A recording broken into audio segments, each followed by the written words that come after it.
What is up, creators? Welcome back to the vlog. Never mind this, I did not actually harm myself or something. It's just the wrist kind of a thing of, it's a little tender, slightly tender, not to where anything's a problem, but I have one of these and but it's just, I don't know what it is. Something about the height today at the desk, it's just not working for me. So this is just a little bit of added stability. So no harm, no foul, nothing's wrong. But I made a discovery today and I'm making a prediction.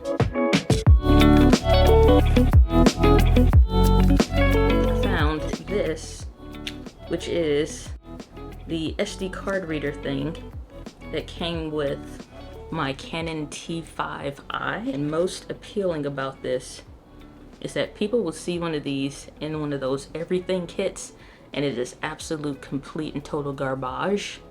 But it's history for me, so I'm gonna keep it instead of tossing it in the trash because I do want to use it as a prop for an upcoming video. Yeah, it's good to have like the screenshots from Amazon, but it's just better to have the real deal Holyfield proof. And this takes up no space in the drawer. Now, my prediction, item number 2, which is why I have the peace sign. If there was a reason why I had it up, it just wasn't.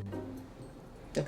My prediction, in the next 18 to 24 months, the Sony ZV-1 Mark I is going to become a Mark II, and these are going to sell like hotcakes for 2 reasons. Number one, I'd be curious to see if they throw in a 4K 60 into something like this.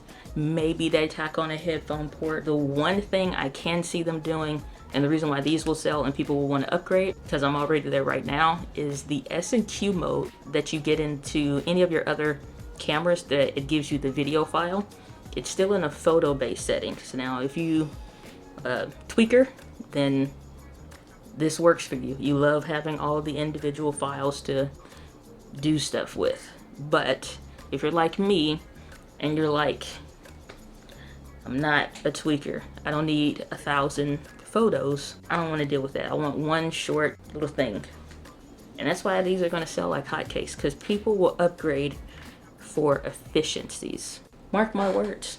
There's one thing that I've noticed as an entrepreneur, especially in creating these last few years, and that is having efficiencies, not just with like your time, but the things that obviously impact your time.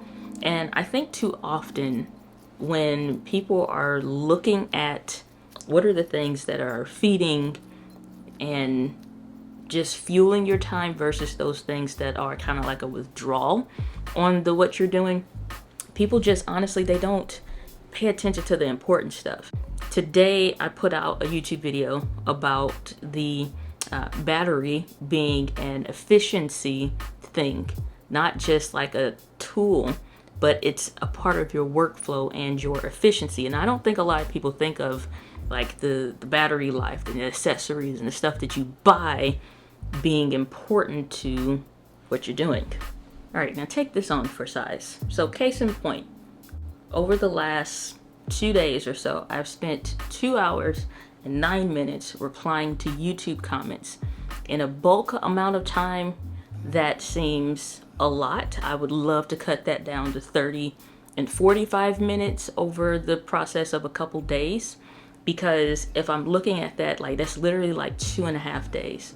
If I look at that out for a week or for a month, that's a lot of hours replying to YouTube comments.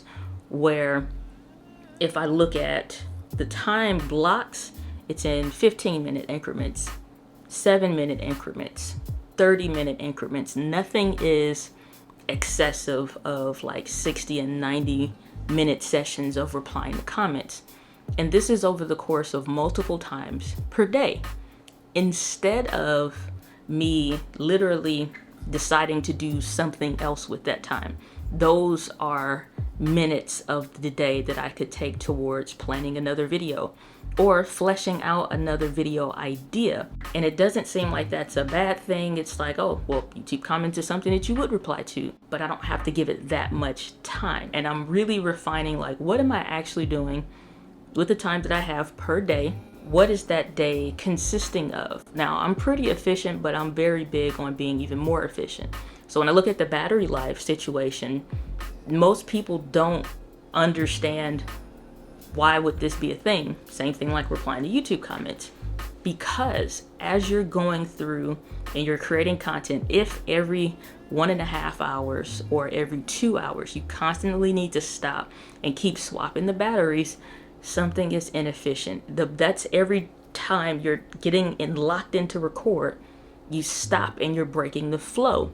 But if every 1.5 hours to 2 hours I'm needing to stop and swap batteries, or I'm looking for which one is more efficient, and I figure, oh, because I'm up, let me go use the bathroom.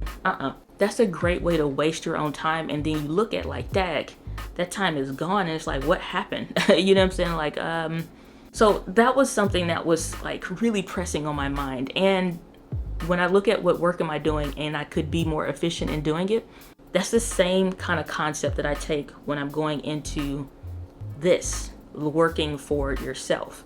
And I'm looking at what things can I be doing, and one of those things is honestly realizing and recognizing what things are ignorable. I may acknowledge that this is something that maybe is going to require some attention, but we have levels that we reply to stuff, and maybe in a vlog or something I'll talk more about that. But we have levels in a hierarchy for priority that dictates what gets attention, when, what's checked, so we know when to move on, and allows us freedom to check the day. But I still have to hold myself to a standard when I'm working by myself, and those things that only I can do require me to do them. So something to consider maybe for yourself. What are you doing that's helping you to become more efficient in the work that you do? For me, I look at all the things that I'm doing and I'm like, how can I refine this? And how can I make this more efficient? It's just how my brain works. And I just kind of wanted to share that because everybody's brain doesn't work that way. So maybe this might be something that's helpful for you. Hope you enjoyed this vlog, a little bit of the mundane of the work, and more to come because we're doing multiple vlogs this day. That guy's with passion. I'll see you in the next one. Peace.